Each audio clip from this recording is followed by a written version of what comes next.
listening to Sudbury News Talk. I want to show you something. Stand by. On the morning shift. Anything could happen. Sudbury News Talk on the morning shift.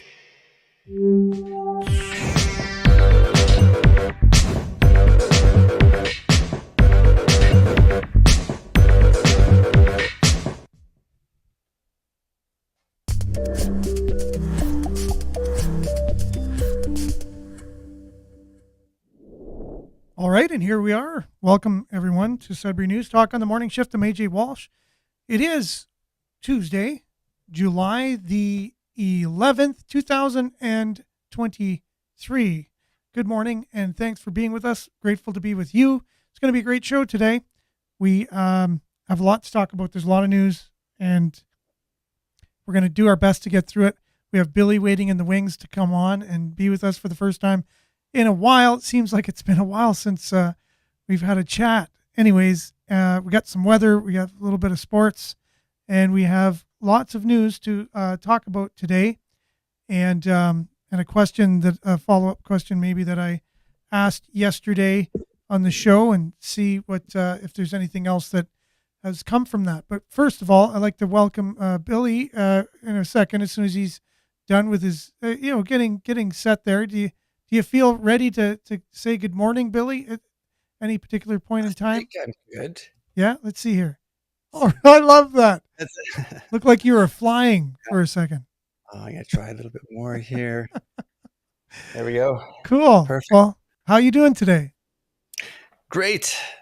I feel really good. Oh, good. I Beginning of summer. Might be a nice sunny day. Yeah, it's funny how you say it's the beginning of summer. In my mind, it's pretty much almost over. It goes to show you, because I'm like, okay, well, it's already July the 11th, and that's almost halfway through July, which is, once July's done, is halfway through summer. You know what I mean? Anyways, I go July, August, summer. So yeah, close to the beginning of July. I like your way better. It's a lot more positive. So I'll take a little bit of your positiveness, and it's the beginning of summer. There's still so much more summer to go, right? Oh yeah, I think mathematically and just at least in my mind anyway. This is the yeah. But yeah, as soon as August hits, it starts to feel like the end of summer, because you start counting down the hours till at least I still have it hardwired from my school days till I go back to school, which was a very daunting, foreboding kind of experience in your life, in your history. I wasn't that much of a fan of school, I guess. I don't know how many people were fans of school, but there are people out there who loved it. I know that. I've talked to them before. It was actually easier to find people who love school than it was to answer the question we had yesterday on the show, which was, and I don't know if you had a chance to catch any of the show and the question we were talking about yesterday, Mm-hmm. Billy. Yeah. So yeah, if it's the question, I think, is it the Trudeau, all the good things? Yeah, Is that just the one one good getting to? thing. Just name one good thing that he's done to better our situation in Canada as a leader. You know? Yeah. See, I would be the wrong person to ask, but if I was to say, like, the one thing that came to mind is like these these old like Disney movies where there's two arch enemies, like maybe sisters or something like that always banging heads, don't like each other, and then somebody comes into the picture that both sides start to hate, and then now these two people become friends, and they're like, I don't know, is that does that ring a bell, like a Disney movie, something like that? Well, and not even Parent just Trap? yeah, sure, and I think that is true in life too. If there's two enemies but they have a common cause, right, and they then have a common enemy, they'll get together. And you thought they were rivals, but they become partners after they realize they might be in the same boat to some extent and have the same goals. Yeah. So I know, and I've see. seen I that. don't know. Yeah. But again, so is that the answer that you have to what Trudeau has done? One thing that he's done for the country? I don't really have an answer. Okay, but he's been in there 8 years, so there must be one thing, like you can't be somewhere I 8 years. would say a couple things, Yeah, exactly. Probably the decriminalization of marijuana. I would say Okay. that's a plus. It's a positive thing in your mind. Yeah. Yeah. Okay, cool. Even, I know we've talked about this, very controversial these days, which is what is that, MAID? Yes, 'Cause, like, medical assistance in death, correct? yeah. And maybe, there's a lot of speculation that it might not be for the most benefic reasons, but, again, I kind of like the idea of, government sort of not being in the way of that. Yeah, almost like a freedom thing. Like if someone People want to wants, do that, a freedom thing. yeah, if someone wants to do away with their own life, they should have their choice to do that. Correct? Is that what you're saying? Yeah. Yeah. And by and large, I don't know if government is in the way of us doing that, right? So I think I could go out there's millions of ways that I can make the choice for myself to do that. I don't know if I need MAID to do that for me. Correct? I don't think government's standing in the way for me. There's a river right next to me right now.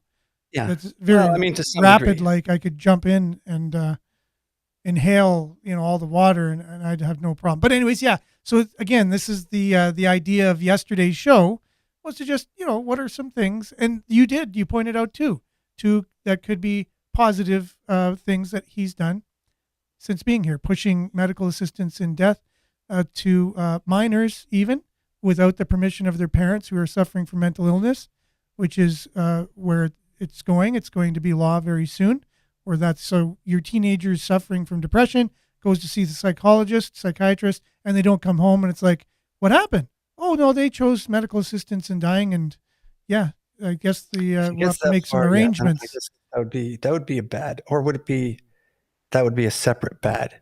It's like the initial thing is still good. Yes, that's true, and that's why conversations are good, right, around things, because you can really unpack them. But that is the how far it's going and going to be. So I hope parents don't have depressed children who are going to see their psychiatrist without them being around, because there is a chance that they could choose that, and people will kind of push back and say it'll never get that bad. But then we'll fast forward into the future, and somehow it'll be a noble thing, and it'll be against society norms to even question that. It'll be, you're a hero for choosing that, because the world is overpopulated too. So you're doing your part to help sustain the earth. Things like this that are like mind-boggling now, but in the future will be just, oh yeah, of course that's the way it is. Yeah. But we'll have to see what things lead us from here to there to start thinking like that, right? So, certainly possible. Yeah, for sure. So big discussion coming today. Lots of stuff to talk about. We've already started it. We'll get back with everybody's comments and salutations in the morning. Right after the weather, we'll be back right after this.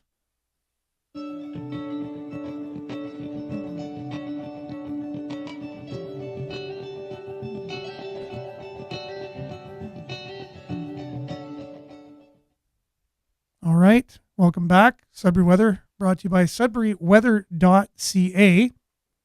Current conditions, 18 degrees and mostly cloudy today.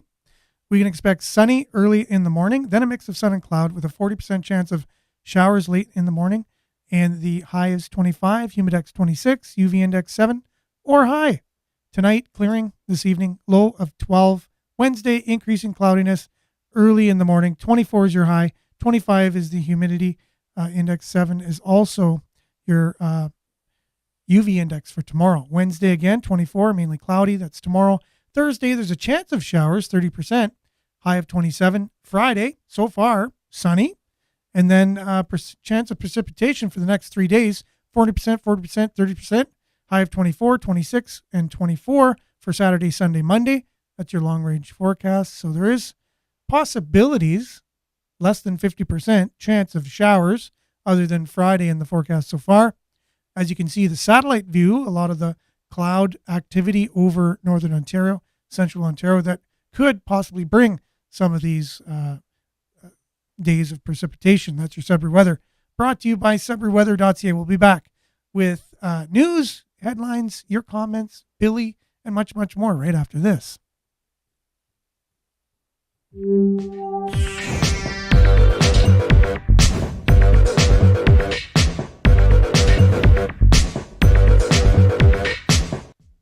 Okay, and we're back, and here we are, and there we go.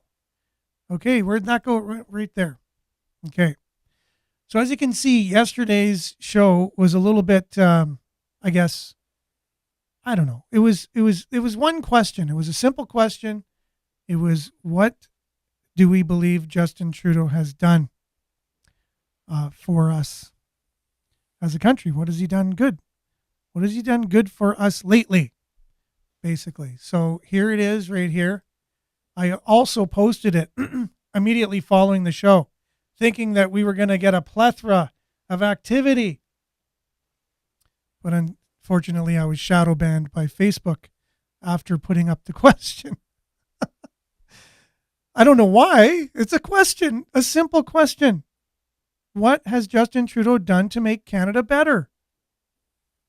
Don't you think that would be a favorable question, even if, let's say, I was in total favor and I was a Justin Trudeau supporter to the nines, and everything Justin Trudeau did, I worshipped, and I wanted to know what other people thought. And I said, what has Justin Trudeau done to make Canada better? I want to hear all the good things. But for some reason, Facebook didn't think that was a great question. And I'm shadow banned now. Got 16 comments here. Oh yeah, that was before they just stopped. Abruptly. Anyways. Yeah, I know a question. I was like before when I just put, back when Donald Trump was the controversial name. He's still controversial, but less so now. I just put Donald Trump up. I just put Donald Trump in black and white. That's all I said. I didn't say I liked him. Didn't say I hated him. I just put Donald Trump, and immediately there was tons of activity on it. And then all of a sudden, gone. Nobody could comment on it. Nobody could like it or share it or anything. It was like, wow, what? It's just his name. I didn't say anything. I just said his name. And somehow Facebook took exception to that. And in their algorithms, whether they're, automated or there's someone behind it doing it, it basically made it so that way it wasn't getting out there. I don't understand it. I don't know why it works like that. It's like the other day, I shared a video on the WEF. Are you familiar with the WEF at all, Billy? Mm-hmm. So, go ahead. No, I've been following them to some degree. So I shared a video just explaining the WEF and their leader, Klaus Schwab, and basically a little bit of his background, what he's been up to, who he is, what their plans are, those types of things. And YouTube decided to make the video 18 plus. It wasn't, they didn't want children viewing it. So I don't understand that.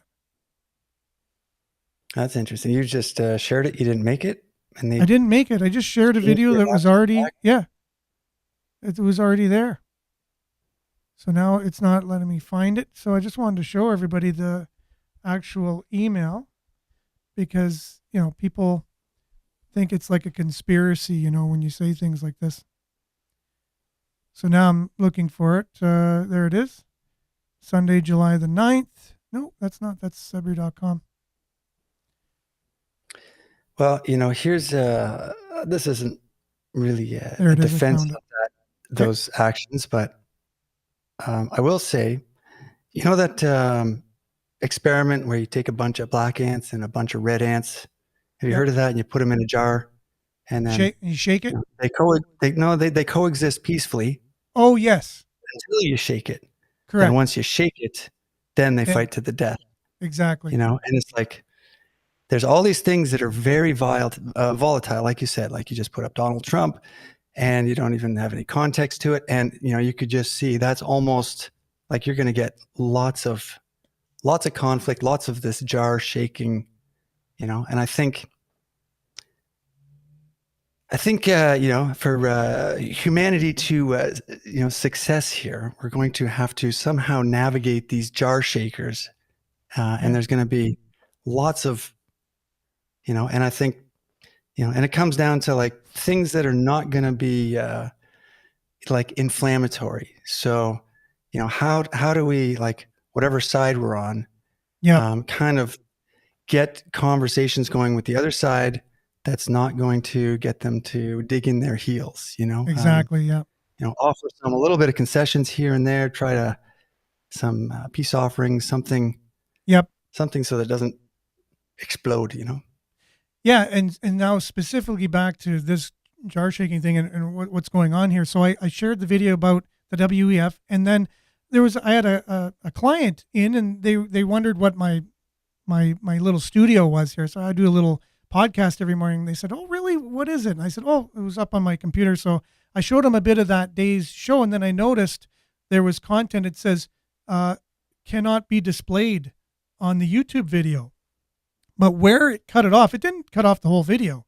It just cut off where it showed Klaus Schwab's history, like who his dad was and where he came from and all of those things. It cut that out, and it said that was against some type of community standards or something. It just took out the history of Klaus Schwab, and that was it.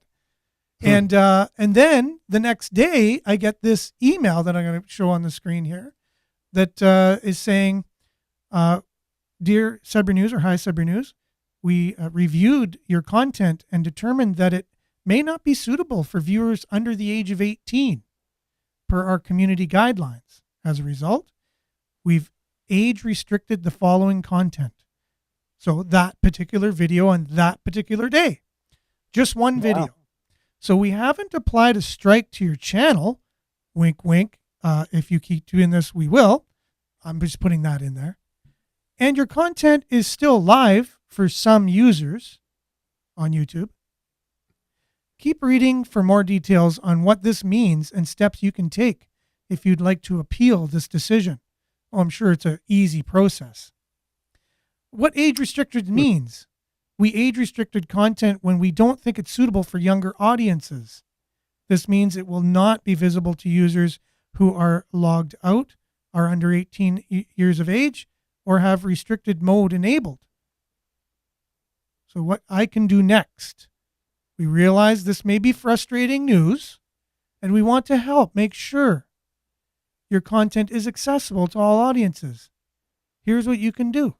Review the YouTube community guidelines. Double check that your content is in line with our guidelines. Appeal here if you think we've made a mistake. If you have any further questions, please feel free to reach out to us here. Sincerely, the YouTube team. Yeah, so that was just, again, as I know what it was about, it makes me think that's interesting, because all it was sharing a video that came from YouTube in the first place, right? So I got the video from YouTube itself, so it wasn't censored. It obviously, I don't have anything. It didn't say, ask me if I was 18 years of age to watch it. I just played it. But then when I played it. From that show with the Sudbury Star article about the positive deck of cards from the positive. That's what I thought it was. Parenthood. Yeah. I thought for sure, because I said at the beginning of the that show. One squeaked through. It's like, well, maybe. I know. Yeah, that's what I thought, because I said that at the beginning of that show. I said, I'm going to share a video that probably more than likely will get censored from this content, because that's why we're not able to have this conversation about what's being read in our schools to our children. And I had a parent actually reading one of the books, right? And I thought for sure that was going to get me somehow a flag or something. But no, it was Klaus Schwab's history of who he is, a little background. Anyways, you can catch it still. It's still, if you want to see the July 7th show, it's still on Facebook. Facebook didn't send me any warning, or so it's okay with Facebook, but it's not okay with YouTube, which is Google too. Google owns YouTube, right? So obviously they have a problem with that. Now, we've had a bunch of people kind of chiming in with a lot of comments. I won't be able to get those on the screen just because there's so many of them, but a lot of shout outs for good morning, Monique, thanks for being with us. Belinda, she always has a saying of the day. Hope is the light, and despite all the darkness. Yes, hope is the light despite all the darkness. Thanks, Belinda.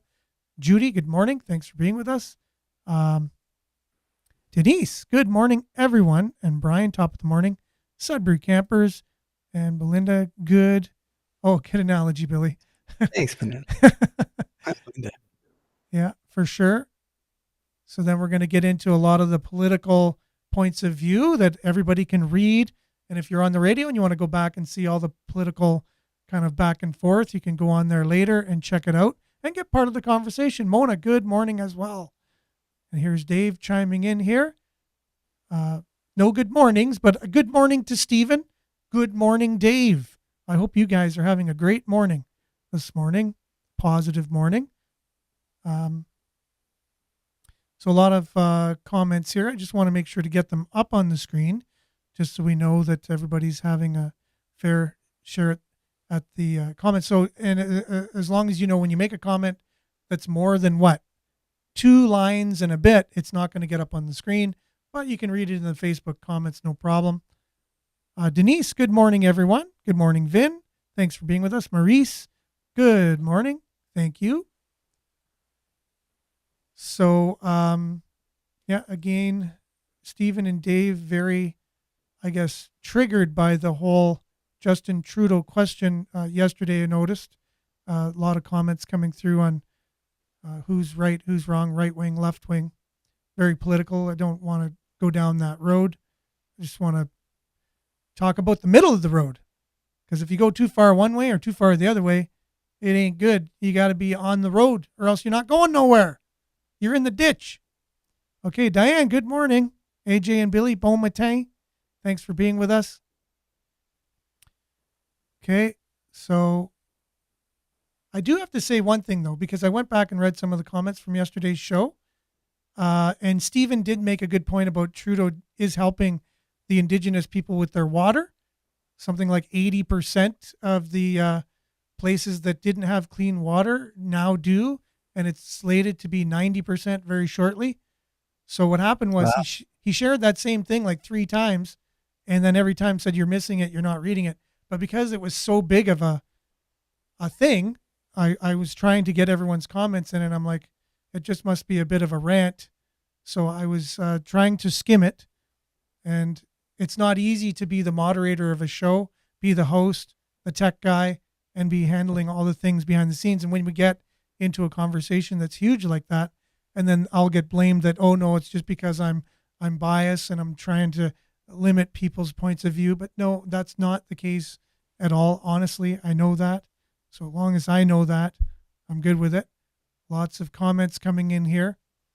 So it's a heated question. What has Justin Trudeau done? One thing he's done that's good is the top story of the day, Billy, right here. So Justin Trudeau, since 2015, the federal government has increased federal employees 40% since the election when Justin Trudeau came into power.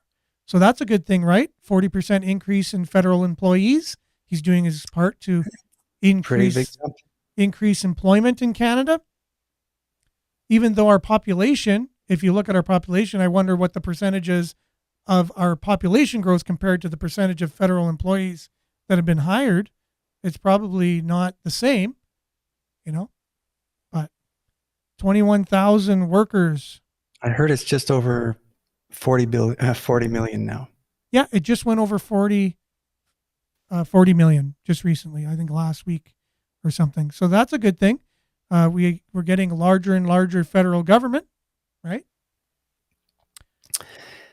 Not sure about that. Oh, okay. Well, it could, but some people, it could be a good thing. So that's that was just shared yesterday. I thought I would share that. You could probably do a little bit on the the bureaucracy. How the larger the bureaucracy, it's kind of like the more I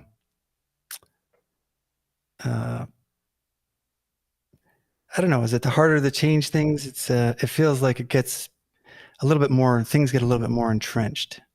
Yeah, it's probably good for the existing political party and system, but For sure.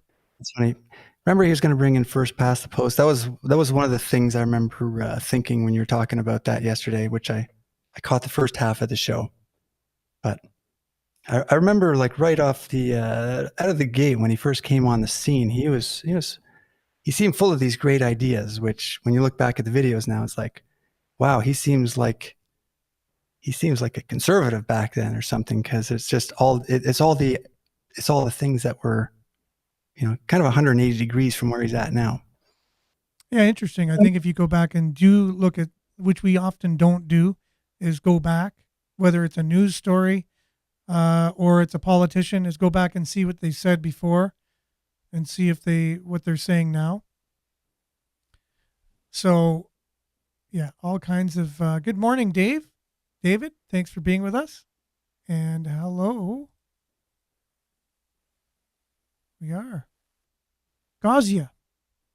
Good morning. And so here we go. Ottawa to adapt Online News Act in light of standoff with tech giants. So we'll see if we know a little bit more about that a little bit later on. Pierre Poilievre does not agree with straight pride message in photo at the Stampede. Someone had a straight pride shirt on, and Pierre Poilievre was asked to take a picture with someone, and the press is getting on him for the shirt that the person was wearing that he was taking a picture with. So we'll talk a little bit about press and how certain politicians are treated a certain way and other politicians are treated a different way. That's a little bit of our deep dive today. So a spokesman for Pierre Poilievre says the federal conservative leader does not agree with the message of straight pride after he was photographed with a man wearing a t-shirt bearing those words. Okay, so that's the way the press handled his visit to the Stampede, right? Not what he said, not, Poilievre wants to institute this particular policy or that one, or this is where he stands on whatever. He took a picture with a person with a straight pride shirt on. That made the news. And do you see that same type of, reporting with any other politicians other than one side, right? If you want to talk about a right or a left side, how does the media, are they part of the ones shaking up the jar with the ants in it possibly? You know what I'm saying? Like your analogy at the beginning? Yeah. And I mean, it does seem, I don't know, maybe it's those, like, where you own like a yellow Volkswagen, you see them everywhere. Like, to me, it seems like media, like the news is quite kind of based on the kind of, if it's like from the left or from the right, it's going to target stories and shape them in a way to steer people in their direction or away from the other direction. It's never going to be impartial or unbiased, and I think to me, it's kind of silly to think that, oh no, a news source is going to be unbiased, because that's, when I see this, it doesn't shock me, or it just seems, no, this is part of the norm. It's kind of the way the world has always been. How, like, thinking this other way that, this is some kind of delivering just kind of unbiased information, and, seems kind of silly to me. For sure. I think if you study propaganda and how it comes to be and influencing people, you definitely see all the earmarks of it in our modern day media. And that's definitely one of the reasons why I was so convicted to get into media, is to kind of counter that and just ask people questions, wake people up, just say, okay, do you see what's going on here? Do you see that? But then you got to get into the trenches with discussions about some of these, I don't know, trivial things, if you will, because it's hard because of the brainwashing has been going on for so long. People are so entrenched in these things. You thought you can just wake people up from the surface, but sometimes you almost have to go deeper to just, it's a deep thing that, we're entrenched in, and the media has done such a job on our brains. It's larger than what I initially thought. I thought, I'd just get in the game and, say a few statements and people will go, wow, I never thought of it that way. Yeah, right. It's like people, then they challenge you on it. They go, no, I'm right. This is the way I think. And it's like, okay, you think that, or that thought was put in your head? You came up with that yourself? Like you put all the dots together? Or someone put them together for you and put it there? So you have to, and they say, no, I thought of it myself. It's me. That's the way I think. And it's really hard to get to that point where you're like, okay, are you putting that together yourself? Or is it being spoon fed to you in that way? Right?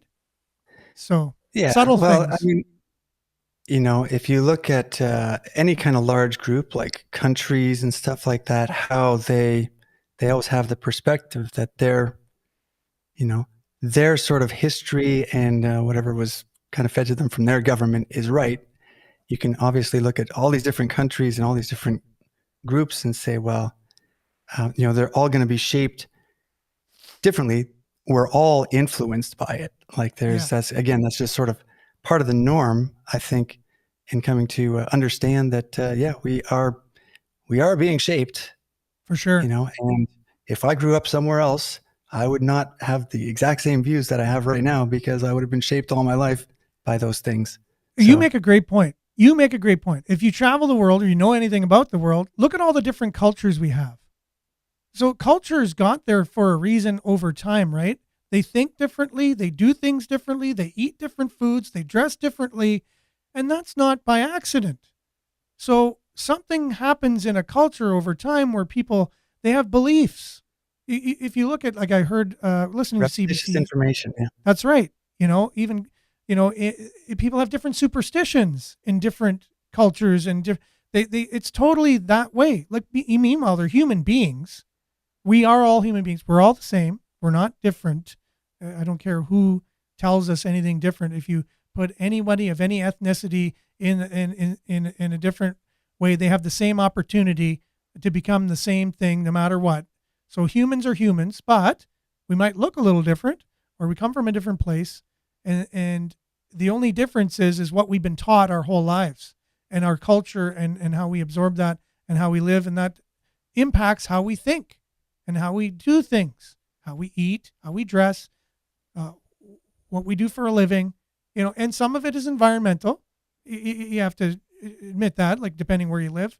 But a lot of it is psychological and cultural, and what our forefathers are teaching us, or the current people, or what we're being taught currently in our education systems and things like that. So no, it's true. Our minds are soluble, and they can be, changed and developed, and it's something called social engineering. Social engineering, and it is a thing, and there are people in places of influence that want to be able to influence society in a certain way, and they do, and they use, obviously, media would be one of the first things they would use. Education is another, but definitely media. Art too, like movies we watch, music we listen to, and then news, information, education. So it's all there to inform us, educate us, but who's informing and who's educating, and what are we meant to know and learn and things, right? So these are things you have to ask yourself. So I want to get back a little bit more local and then open it up a bit. Just because, have you noticed it's been rather warm this summer, Billy? Mm-hmm. It's a nice warm summer if you really look at it so far. Warm. Yeah. Not so good for maybe arguably the forests and the fires we've had. But locally, the strawberries have been really doing well. The strawberry farm in Chelmsford said this is the best they've seen in 21 years of their crop. All right. 21 years. Now, the province, because there's a housing shortage, they're asking northern cities for their housing targets, because they want to be able to inject some life into the housing in communities. So they're asking for information. A number of northern municipalities in Ontario have been receiving letters from the Ministry of Municipal Affairs and Housing asking that they set goals for housing starts. So that's good in a way to get housing going. I would say. Blueberries are ready as well. That's what Denise is saying from the story on strawberries. So that's good. I heard blueberries were struggling a bit this year from some blueberry experts, if you will, locally. Hmm. This is interesting. The annual march is canceled as Pride Week kicks off in Sudbury. So this is what Sudbury.com is reporting. Pride Week activities. And I thought we had Pride Month last month. Am I correct on that or not? I think that's typically the case. Yeah. So do you know why we're having Pride Week in July? I don't know. Okay, just a question. Pride Week activities in Why Sudbury. not? I guess Summer. I'm just, again, I don't know if you have Italian month and then you have Italian week the next month. I just, again, just asking the question. Pride Week activities in Sudbury were kicked off with an official flag raising event at City Hall Monday morning and barely a mention of the cancellation over the weekend of Sudbury's annual Pride March. Fierte Sudbury Pride, I'm sorry I pronounced that incorrectly, but revealed on social media posting on Saturday that organizers decided to cancel the organization's signature Pride March that was to have occurred on Saturday, July the 15th in downtown Sudbury. After careful consideration, this is a quote from them, and solidarity with our friends in Black Lives Matter Sudbury, we have made the decision to cancel the Pride March 1 p.m. Saturday, July 15th. That's what it said on their Facebook page. The issue boils down to the fact that a community march on municipal streets would require police escorts of the event for traffic control. So the Facebook posting said, we met with the mayor and requested that we be allowed to march, led by our volunteer marshals and not the police. However, current bylaws and restrictions through the Highway Traffic Act do not allow organizations to use city roads without police in place as traffic control, because there are liabilities, right? Let's say someone got hit by a car or somebody did something, and then the city's liable for that. So the city has to make sure they're doing things to help the citizens, celebrate things they want to do on city streets, city property, correct? So the idea of police involvement did not sit well with Black Lives Matter, the Sudbury organization. They issued a public statement which says, we are incredibly disappointed when informed that the Sudbury Pride had been in close contact with Greater Sudbury Police Services and that the police will be involved with the march and other programming. Police have a long-standing history of targeting queer spaces and criminalizing 2S LGBTQ plus people, said the statement from BLM Sudbury. And so if we're going back to those shakers of the jar, does that sound like someone who's trying to stop shaking the jar or wanting the jar to, actively shaking the jar a little bit? I like your analogy of that. I think we need to find out who are the jar shakers and the jar calmers. And that would show if someone has an agenda to, for whatever reasons. Yeah. I feel all these groups are terribly affected by these jar shakers. Yes. And, but, that's a complicated question because, I can kind of sympathize, and I can probably see scenarios where, there's a strategic, directions have to be taken. And I'm just going to leave it that ambiguous. Yeah, strategic things have to be done. How about diplomacy? Diplomacy, I think education, diplomacy, things like that. That's a calming of the jar tactic, I would say. Just speaking and educating and, but shaking the jar, just like that picture with Polyev wearing that shirt, I think that's shaking a jar. I think that's getting something out of someone else to shake them up. Oh, Polyev, he's against something because someone was wearing, he can't control what t-shirts people are made. And now from now on, if he's going to take a picture with someone, he has to, okay, let me see. No, let's do a quick check. What shirt are you wearing? It's kind of like, my goodness. And these days, it's so easy for an instigator from the other side to throw on a t-shirt, stand in line, get a picture with somebody. And there's no secret that that's done all the time for that I don't know, Billy. That's a conspiracy. Organization, you know? That sounds like a conspiracy to me. No one would do things like that. Come on Yeah, now. I have a Give me feeling a break. in the future people might appreciate more that there's a lot more power grabbers out there than we expect, and they Billy, don't always lay their cards on the table. You find me one narcissist that loves power. Come on. Yeah. In this world, come on. You're crazy. That's conspiracy stuff. Everyone is benevolent and everyone only has the best intentions for people in our world. All right, that's Okay? that's my tribe. Okay, so Pioneer Manor project costs jumped by 29 million, but the city is paying less. You don't get this every day. The costs are going up, but the city is going to pay less. So Pioneer Manor bed development project has jumped cost total of 63.9 million to almost 93 million. So when you first hear that, you go, wait a minute, put it on hold. We had to cancel KED because of that. We had to downsize our aspirations for our $100 million library because of that. But wait, no, there's more. But a boost in provincial funding has allowed the city's share of the cost to drop from 30 million to 16.7 million. So it's actually costing us less because How'd the they do province. that? I know. It's like magic. So the provincial government stepped in and said, okay, I know the costs have gone up, but we'll help you out here. So I guess that's a good thing for Pioneer Manor. It's a positive thing to get the building built. And what a building it is. If you look at the picture, my goodness, they're adding all kinds of floors. It's a whole new building. It's like a whole new facility. So looks pretty darn All right. impressive to me. Oh, Miles is saying it's because it has 70% government grants. Exactly. So the government has come in and helped out there.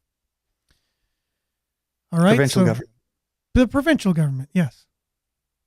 So again, if we're talking, so again, you can make everything political, right? So you say well, of course they did that because they have this other thing to do.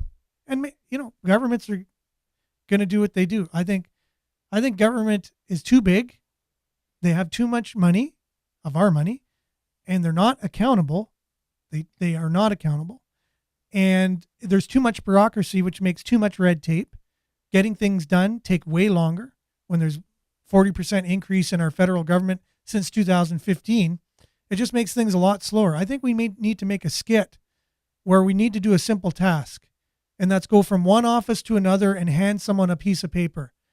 And then you show bureaucracy coming in and how hard it could be just to go from one office and bring a piece of paper to another office and all the things you got to go through to bring that piece of paper. We got to do some kind of funny skit on that just to show, Yeah. bureaucracy does. And that's not even like the biggest danger of bureaucracy. To me, it's sort of like adding more kind of layers or plausible deniability that, and I think this is largely, you could look at the military complex as maybe like the most sort of widely known sort of public example of it. Yeah. Where you could have like a bunch of contractors and it's like, how are we going to, extract this money from the government? And if it kind of goes through a bunch of different channels and it's not easily explainable or traceable, then it is a way, and I think this is kind of where the world's at right now. And it's very hard for people to call it out because it is so convoluted at this point. So yeah, it's definitely an interesting world we're in, and we're heading into an even more interesting world as we go. So shout out to Chloe Lacasse. She's incredibly honored and proud. Sudbury's Lacasse named to World Cup roster on soccer, World Women's Soccer team, Canadian Women's Soccer, who's already done the Nickel City proud on soccer pitches around the world, will represent both her hometown and her home country on sport's biggest stage this summer. So congratulations to Chloe Lacasse. That's awesome. A lot of people giving congratulations here. And then I had this moose running through Northern Ontario. I just shared this moose here. Look how fast and majestic these animals are as running Majestic along. is the word. Beautiful animals. I love moose. I love the fact that we live in a place where we can see them quite regularly, actually. Part of the dangers is missing them on the highway, making sure we don't hit them. That's one of the downsides of them. But anyways, just beautiful. I thought I'd share that on our Facebook page. Now, a little bit into Bill C-18 and what that's doing to everybody here in Canada, because that's definitely, we got to watch out for this. So I got a little video going back to a segment of what we played the other day, talking about what it's not exactly what, let's say, our government is telling us what it is. They say it's a fight against big tech giants, and they're doing it in the name of trying to help Canadian content and trying to help content producers. But it's mainly news. It's the news that they're kind of after, and we're wondering why. Like, what the heck is going on? Hopefully, you have a little bit of time here to unpack this, but we'll do our best. I won't be able to share a lot of these videos in their entirety, but let's just check in here. This is True North reporter with her podcast talking to. She'll mention who she's talking to here. We'll be right back. Moving on to our next story here, I did have a chance to do another midweek interview, and it looks like most of you guys had the opportunity to catch it. But for those of you who didn't, I wanted to quickly talk to you about the financial burden to taxpayers of C-18. I know, you guys thought this legislation was just going to make it harder to find the news that you liked on Facebook and Google. But what it will actually do is it will increase the cost to Canadian taxpayers. Imagine that. The Liberal government introduces and passes legislation.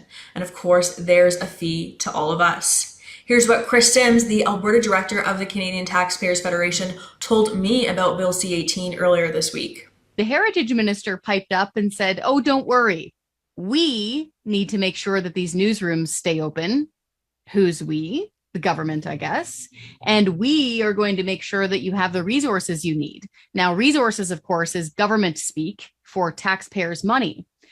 This is a huge problem for two major reasons. One, as a longtime, lifelong journalist myself, it's wrong for journalists to be paid by the government, period. You cannot hold a government to account if you're counting on that government for your paycheck. So that doesn't fly. And two, there's no way that taxpayers should be on the hook to fund media companies and keeping newsrooms open. That is not the role of the taxpayer here. And so we're coming after this for two major reasons. One is accountability, and the second is the cost. See, and we have to watch out, because that's what media is supposed to do. It's supposed to keep it's supposed to keep, power in check. It's supposed to keep those who are in power and have the ability to impact people's lives, make decisions, make laws, influence society. It's supposed to be a check and a balance to those people. And what's happening, what has happened in other countries, that what they do is they shut down the opposition. They could jail the opposition. They shut down the media. They arrest people from simply just trying to ask questions is what it boils down to, because questions are dangerous to certain people in power. And that's the idea, right, Billy? Like, isn't the idea for media to ask questions that are dangerous? Like, why are you doing what you're doing?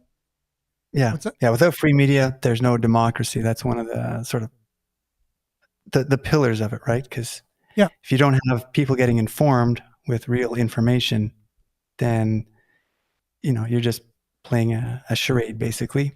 Exactly. So I'm afraid that this is kind of going on here, because you've seen it in other countries, and it moves more and more towards totalitarianism, where there's a leader who shuts down the opposition, who demonizes his opposition, calls them fringe, calls them they have thoughts that are unacceptable, calls them that they're part of the opposing party.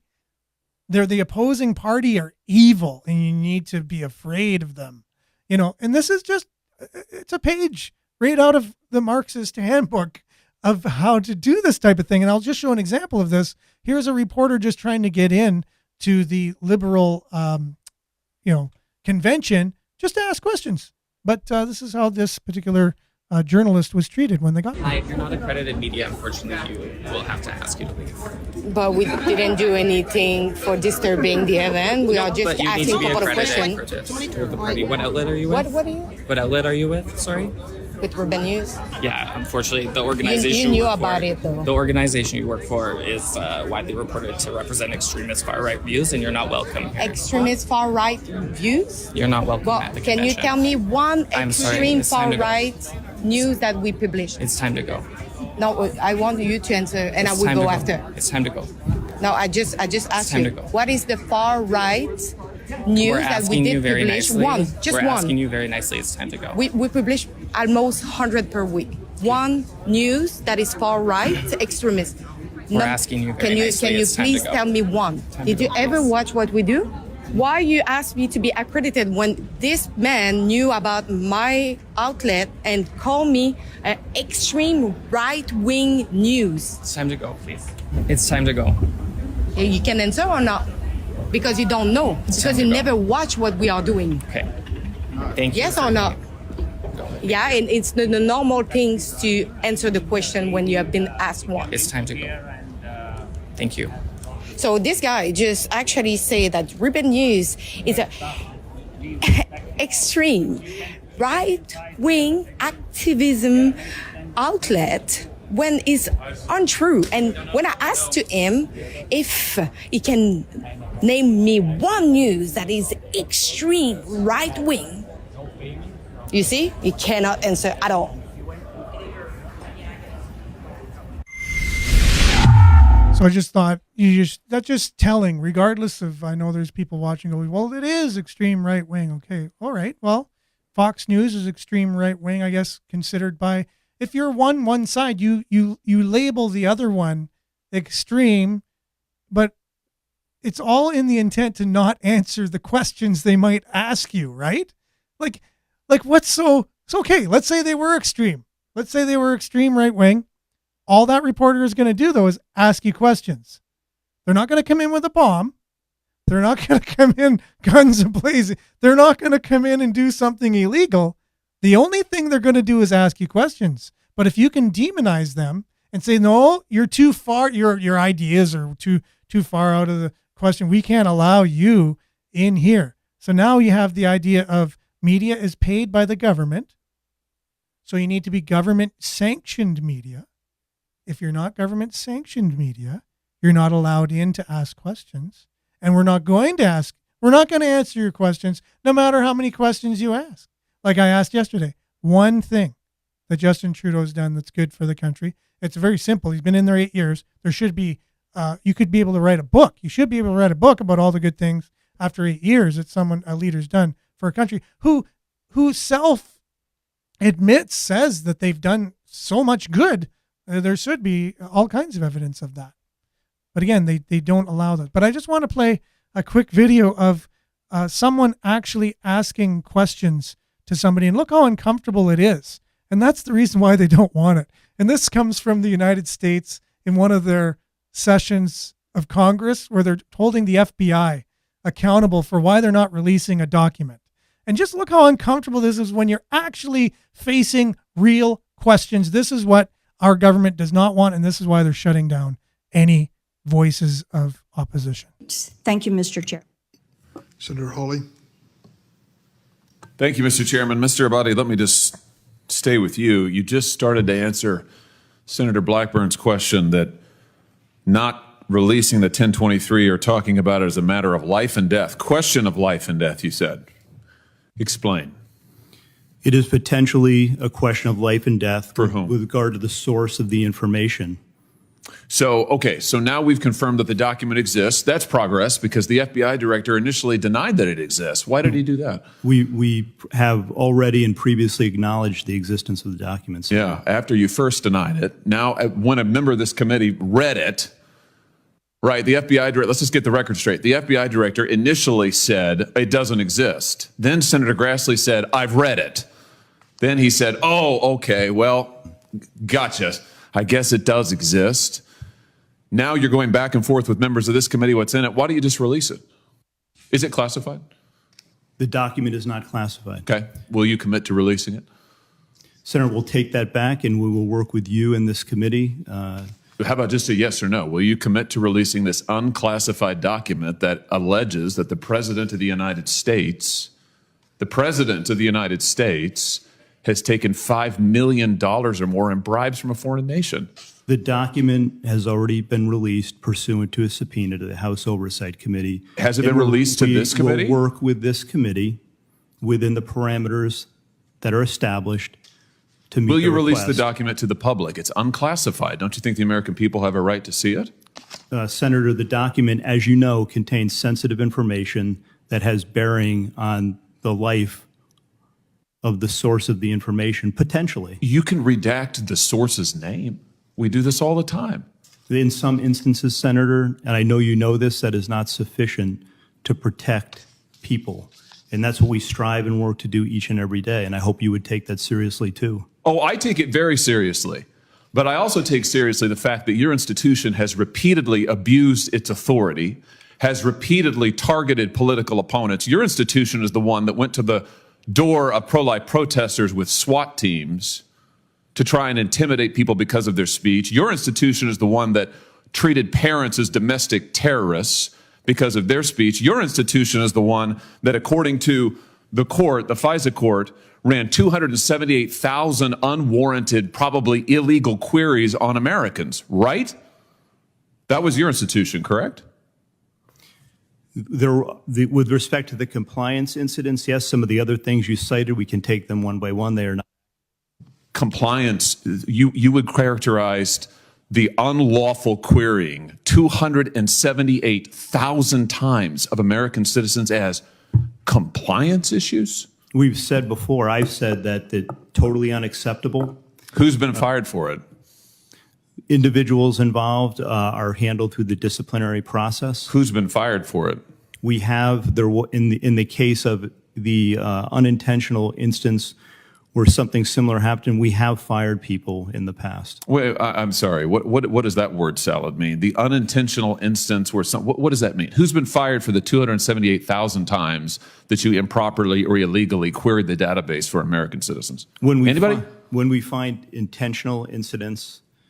Well, you're saying that the 278,000 queries were unintentional? I believe that's correct. Wow, 278,000 times American citizens' information was queried by your agency unintentionally? That's your testimony? I would want to go back and check that, Senator. But well, that's what you just told me. My understanding is that the vast majority of that's different. You just said it was. You just said it was unintentional. Now it's the vast majority. Which is it? Do you know? I would want to go back and check it. So you don't know? My understanding is that. So you can imagine if that was to take place in our country with our leadership, with that kind of questioning, you could just imagine how quickly you'd be able to get down to the gist of if our country was been infiltrated or not by a foreign interest.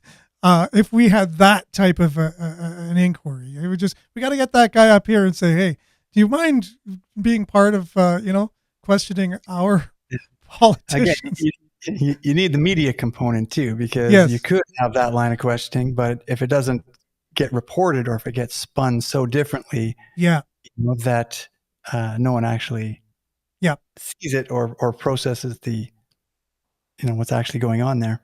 Or they don't watch the actual thing going on, but they just take what the media tells them of what happened, like you said, Right, and dumps the actual whole thing into